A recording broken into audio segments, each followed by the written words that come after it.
morning everyone, welcome to our board meeting for August 2016. Let's hope we all came prepared, unlike July this year. Alright, so on that, we're all nice and settled now that we've outlined the structure of the board meeting and it's split up into three parts. With the first topic being shares in the Australian pharmaceutical industry. So, just on DULARI, what was that definition of intangible assets? I think, as we recall from the last time, it was a identifiable non-monetary asset that does not have a physical substance. Cool. I think we all remember that. Yeah, we all remember that. It ended quite shockingly last time. So, so basically the history of how intangible assets were capitalised. So prior to 2015, everything was capitalised. Everything internally generated was capitalised. However, this now is no longer permitted. So since 2005, as I said, that research and development now has to be classified to see if it can be capitalised, and more oftentimes than not that it cannot be, which leaves a lot of valuable information left off the balance sheet, which then conflicts with the user's knowledge, and it's a reduction of knowledge, and he's left with not being as informed to make his decisions on such things as the value of copyrights and brands, despite the fact that this is the fact that it does bring economic benefit. Which brings us to the internally generated assets, which is something that is internally generated and has been developed within an organisation and not acquired cost from the outside.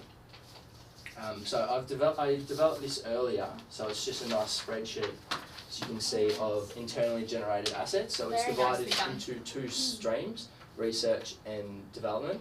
And since 2015, the research now has to be expensed at cost straight away and cannot be capitalised because it's not easily traced. So research is required to be considered separately from the development stage now, and is defined by the AASB 138 as original and planned investigation undertaken with the prospect of gaining new knowledge and technical understanding. So, as I said, that all research now has to be expensed regardless of whether it's likely to demonstrate economic benefit in the future, because it's so hard to identify precisely if it can create this economic wealth. Okay. So it has to be expensed straight away and cannot be capitalised. Which then brings us to the development stage, and as you can see that it's split up into 6 stages, which need to be recognised before it can be capitalised.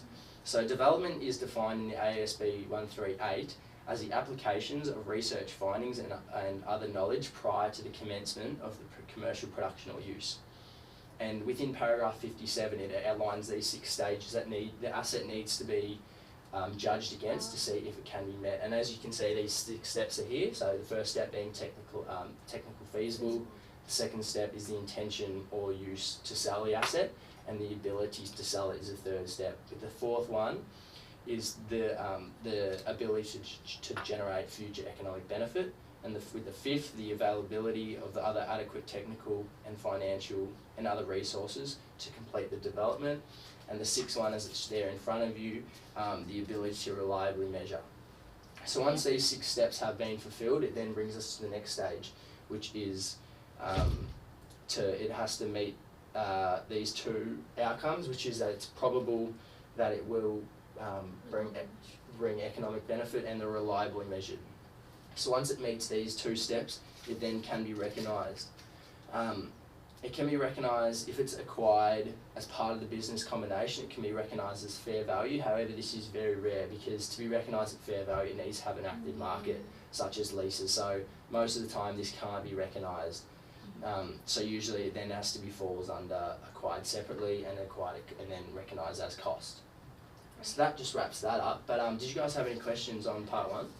How do you account for goodwill then? In terms of that's a good question, yeah. So within the AASB 138, goodwill, internally generated goodwill cannot be recognised because it's not an identifiable resource, and once again it kind of gets lost and it's hard to find if it can bring economic benefit. Right. So. Okay, so if going off the goodwill, then what's the difference between an intangible asset that's being acquired or internally generated? Yeah, nice for that. I'll pass that on to my partner DULARI to discuss that. Okay, yeah, so from what I have researched, this is what I've come to, and it's like pretty much like a summary of what I actually found out. So, as opposed to what he talked about in terms of internally generated intangible assets, there is the acquired intangible assets, which can be separately acquired or as part of a business combination. So, in terms of the initial recognition that we go on to first, it has 5 criteria to go through, which is the definition criteria of the asset being able to be identifiable. Yeah. Then it comes to be under the control of the business, and as well as the asset being able to bring future economic benefits to the business. Okay. And after that goes to the recognition criteria, which the asset actually has to be probable for the future economic benefits to actually flow into the business, and it has to be reliably measured. It has to be able to be reliably measured. Then moves on to the initial measurement after that which is actually quite interesting because these two, as in terms of separately and part of business combination acquired intangible assets, will have the separately acquired business assets will be measured at a cost, whereas the part of business, if it was a part of business combination, it will be measured at fair value. So, but this is very rare, again, once as he said, because there should be an active market for it, like say for example leases, because it has to be having a market value every year. So then moves on to the subsequent measurement, which leaves us with a choice, and in terms of cost model or the revaluation model. So once again, as he said, for the internally generated assets, there is a difference for both separately and part of business combination as well. So you have assets measured at either cost or the fair value of the particular intangible asset. Okay. I think that makes sense. Yeah. Yes, it does.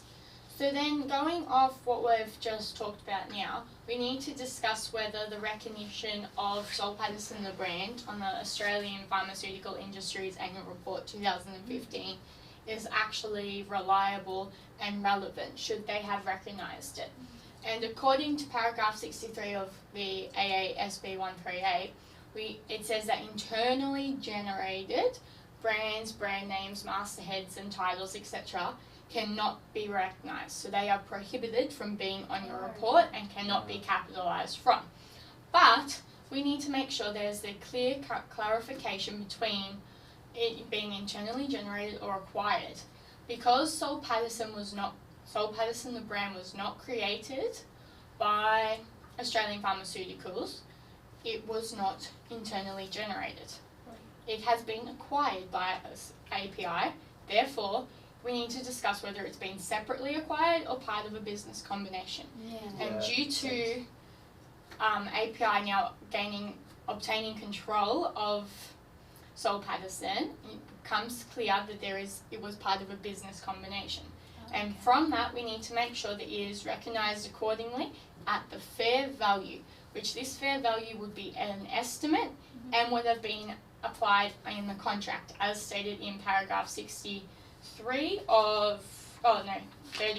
of the AASB 138. We also need to take into account paragraph 37, where it states that a brand can be acquired, including the brand name and all the inclusive similar assets that cannot be classified under a normal asset, but rather an intangible asset. They can be put together as long as they have a similar useful life.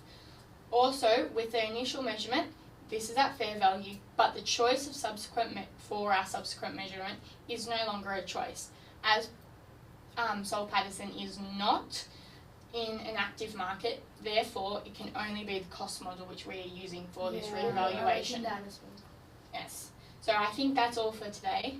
Does everyone understand? Yeah, that makes a lot more sense. A lot more sense, yeah, because you were saying because it doesn't have an active market, it can't be classified as a reval. Yeah. And then therefore the way that they've used it and applied it on their annual report was correct, because it was at the cost, therefore the fair value that they paid on the estimated fair value which was on the contract. So I guess they're on the right track. Yes, they are. Beautiful. Thank you. Yeah. Well, that wraps us up. Yeah. I feel like that went much better than July, didn't it? But I just got